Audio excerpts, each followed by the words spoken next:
албаки мактубо асос надоранд, реалӣ нестанд. омода шафтах бина? Ман тайёр. Ассалому алайкум. Марҳамат. Шумо устоди азиз, хуш омадед. Мелоди муборак бошад. Гузаред. Ташаккури зиёд. Марҳамат. бисёр хурсанд ҳастем ки имрӯз шумо ба дастурхони оросташудаи телевизори Сафина меҳмон шудед аз ҷониби донишгоҳи шумо устод. аз номи донишҷоне ки номи худро махфӣ нигоҳ доштанд, ду мактуб дорем, мехонем ва шояд ки аз шумо як ҷавоби аниқе пайдо мекунем.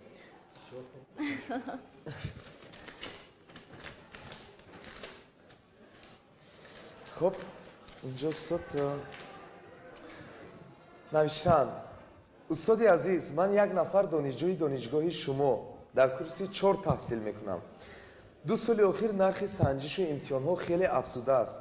дар соли нави мелодӣ ваъда дода метавонед ки якам арзон кунед, чун барои мо хеле душвор шудааст.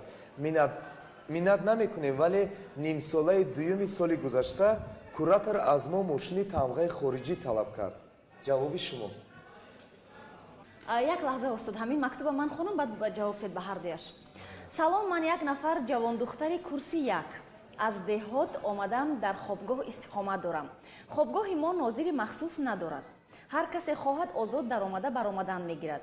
гарчанд хобгоҳи занона бошад ҳам, вале ба даромади ҷавонписарон касе монеа намешаванд.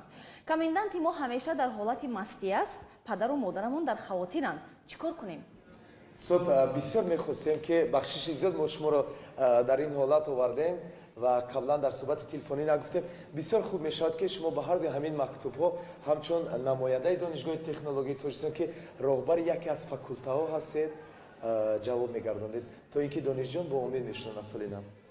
ин дурӯғи маҳз аст, зеро ки дар донишгоҳи технологии тоҷикистон имрӯз аз тарафи роҳбарияти донишгоҳ ва хусусан аз тарафи профессор шоев нуралӣ наботович ман гумон мекунам ин қадар дастуру супоришҳо, ин қадар коркардҳои аз нуқтаи назари қонун ва илмӣ пешниҳодшуда дар донишгоҳ ягон хел қариб ки ҳуқуқвайронкуниҳо ва ҳуқуқпоймол кардани ҳуқуқҳои донишҷӯён дида намешавад. ман гумон мекунам ки дар донишгоҳи технологӣ ҳатто имтиҳон зина ба зина супорида мешавад. устод саломат бошед, воқеан ҳам ҳис шуд ки чӣ қадар шумо ба эҳсосот дода шудед. вақте ки мо ин мактуба хондем, чӣ гуна шумо ҷиддӣ ҷавоб додед ки ҳақиқат не, ин хел нест. устод, ба ростӣ мо медонем ки ин хел нест. ин фикри талабшо буд. ин шӯхи соли навид буд. журналистӣ аст, санъати барандагӣ аст ки лекин устод шумо бовар кардед мактуборо. новобаста аз ки дар студия киро шумо даъват мекунед як санъаткору як олимро, бояд ки пеш аз омадан ӯ шахси масъул бояд ҳама тарафа зирак бошад, ҳушёр бошад ва ба саволҳо дуруст ҷавоб ба мисли шумо. шумо зирак устод. ҳамин худаш як баҳонаи хуб буд, як мисоли оддӣ ки варақҳо якранг буданд, масалан конвертҳо якранг буданд. аз ҳамин ҷо лакай пай бурдан мумкин буд ки ин шӯхии солиянӣ аст. не ки тахмина камтар хато кард ки ҳамина зуд гуфт. мо бояд камтарига устода мепурсидем, камтарига устода ба тарс ва ҳам мевардем. медонӣ, ман эҳсоси устода ки дидам чӣ қадар ҳама қадар хабарро тоза дода истодаан ки не, ин гуна нест донишгоҳ, ин гуна нестанд муаллимҳо. ин лаҳза мо як бозӣ дорем устод. чунин шабшаби ҳазлу шӯхӣ аст. ду қуттӣ аст. дар яке саволҳо, дар яке ҷавобҳо. фақат як савол интихоб кунед. як савол интихоб кунед. озод. чуне ки шумо аз донишҷӯён имтиҳон мегиред, устод мо ҳам як лаҳза аз шумо имтиҳон мегирем. саволҳо душвор нестанд. аз милиса тарс доред? ҷавоб надиҳед устод. ҷавобатон тайёр. аз инҷо як ҷавоб гиред. устод дар ҳайрат ҳастанд. ин чӣ барнома аст? ин чӣ даъват буд? ҷавоб медодам аз вай. танҳо рӯзҳои ид.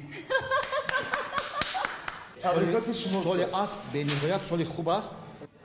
майнаи сари асп аз ду қисм иборат аст. як қисмаш истироҳат мекунад, як қисмаш ҳамеша дар кор аст. аст тамоми шабонарӯз фақат барои зиёд шудан, афзун шудани ризқи рӯзии соҳибаш худо мегӯяд. шумо розӣ ҳастед аз ин омаданатон ба ин барнома? албатта ман ризоам. ман розиам, чунки бисёр хело ҳам мехостам ки бо талабшо ҳамсӯҳбат шавам, бо шумо ҳамсӯҳбат шавам. Дар телевизиони Сафина рости гап бори аввал ҳастам. Ба ин шӯхиҳое ки шумо гай кардед, ман як ҷаҳон таъссурот бардоштам ва саломат лекин бошед. аввалин охирин бор нашад Устод. Зуд меҳмони барномаҳои гуногуни мо. саломат бошед. Ташаккури зиёд. Хуш омадед.